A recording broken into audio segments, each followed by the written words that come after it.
मेरी प्यारे भाई और बहनों, आप सभी को जय मसीह की।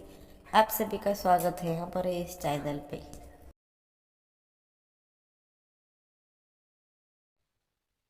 प्रेरितों के काम अध्याय 20।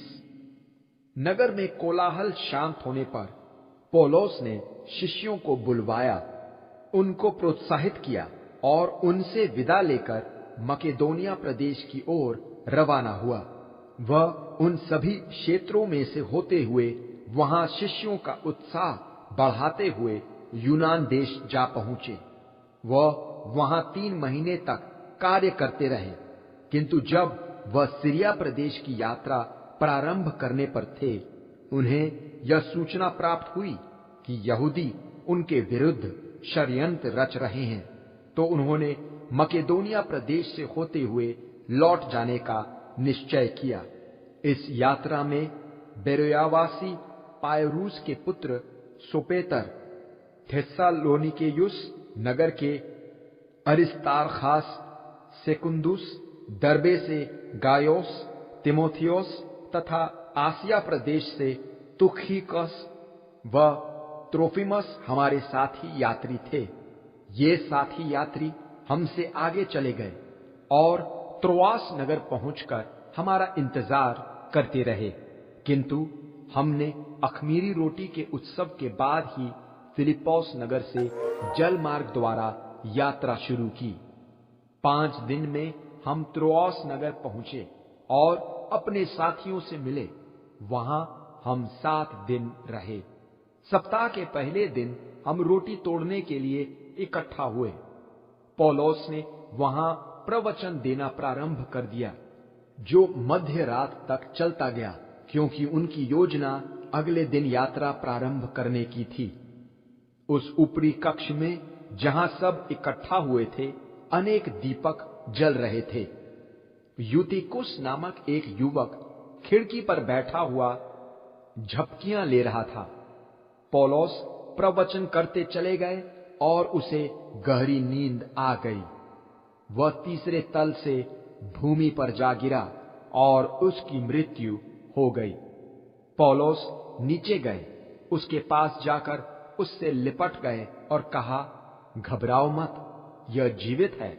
तब वह दोबारा ऊपर गए और रोटी तोड़ने की रीति पूरी की। वह उनसे इतनी लंबी बातचीत करते रहे कि सुबह हो गई। इसके बाद वे वहां से चले गए।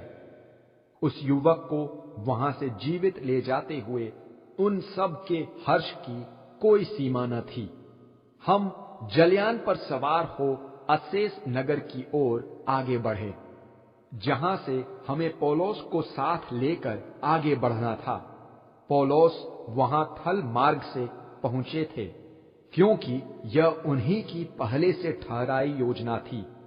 अस्सेस नगर में उनसे भेंट होने पर हमने उन्हें जलयान में अपने साथ लिया और मितिलीन नगर जा पहुंचे। दूसरे दिन वहां से यात्रा करते हुए हम कियोस नगर के पास से होते हुए सामोस नगर पहुंचे और उसके अगले दिन मिलेतोस नगर। पौलुस ने इफेसोस नगर में न उतरकर आगे बढ़ते जाने का निश्चय किया, क्योंकि वह चाहते थे कि आसिया प्रदेश में ठहरने के बजाय यदि संभव हो तो शीघ्र ही पेंतेकोस उत्सव के अवसर पर यरूशलेम पहुंच जाएं। मिलेतोस नगर से पौलुस ने इफेसोस नगर को समाचार भेजकर कलीसिया के प्राचीनों को बुलवाया। उनके वहां पहुंचने पर पौलुस ने उन्हें संबोधित करते हुए कहा, आसिया प्रदेश में मेरे प्रवेश के पहले दिन से आपको यह मालूम है कि मैं किस प्रकार हमेशा आपके साथ रहा और किस तरह सारी विनम्रता में आंसू बहाते हुए उन यातनाओं के बीच भी जो यहूदियों के षड्यंत्रों के कारण मुझ पर आई, मैं प्रभु की सेवा करता रहा। घर घर जाकर तथा सार्वजनिक रूप से वह शिक्षा देने में जो तुम्हारे लिए लाभदायक है, मैं कभी पीछे नहीं रहा।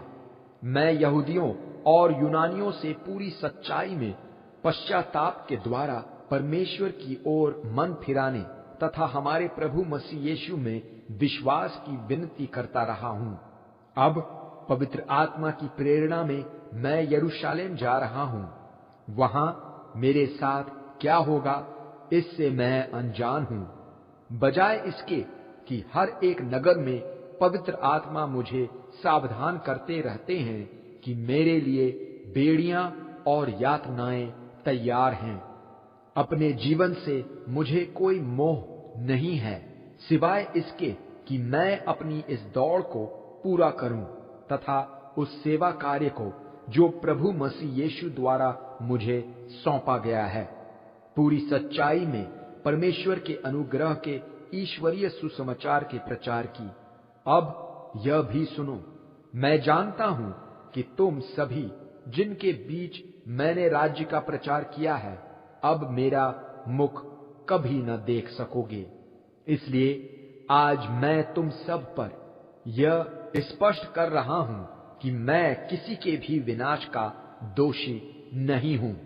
मैंने किसी पर भी परमेश्वर के सारे उद्देश्य को बताने में आनाकानी नहीं की।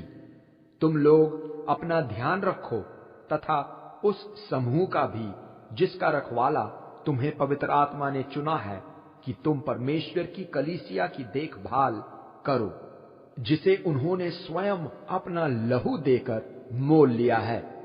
मैं जानता हूं कि मेरे जाने के बाद तुम्हारे बीच फाड़ने वाले भेड़िए आ जाएंगे, जो इस समूह को नहीं छोड़ेंगे। इतना ही नहीं, तुम्हारे बीच से ऐसे व्यक्तियों का उठना होगा जो गलत शिक्षा देने लगेंगे और तुम्हारे ही झुंड में से अपने चेले बनाने लगेंगे। इसलिए यह याद रखते हुए सावधान रहो कि 3 वर्ष तक मैंने दिन रात आंसू बहाते हुए तुम्हें चेतावनी देने में कोई ढील नहीं दी। अब मैं तुम्हें प्रभु और उनके अनुग्रह के वचन की देखभाल में सौंप रहा हूं, जिसमें तुम्हारे विकास करने तथा तुम्हें उन सब के साथ मिरास प्रदान करने की क्षमता है जो प्रभु के लिए अलग किए गए हैं। मैंने किसी के स्वर्ण, रजत या वस्त्र का लालच नहीं किया। तुम सब स्वयं जानते हो कि अपनी जरूरतों की पूर्ति के लिए तथा उनके लिए भी जो मेरे साथ रहे, मैंने अपने इन हाथों से मेहनत की है।